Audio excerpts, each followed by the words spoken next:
As Visitor Transport Officer, my project, Visitor Transport Initiative, is designed to encourage our visitors to make use of sustainable transport when they're travelling to arrive here, or if they come by car, to park up and maybe use a different form of transport once they're here. The last training session that we held with Traveline Cymru was in the spring, which is called Designer Day.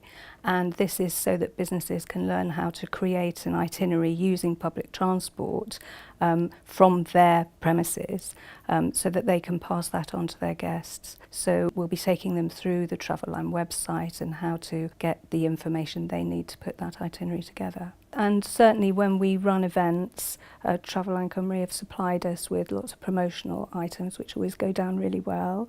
And on the training days, they've supplied us with printed literature which the businesses take back with them as well.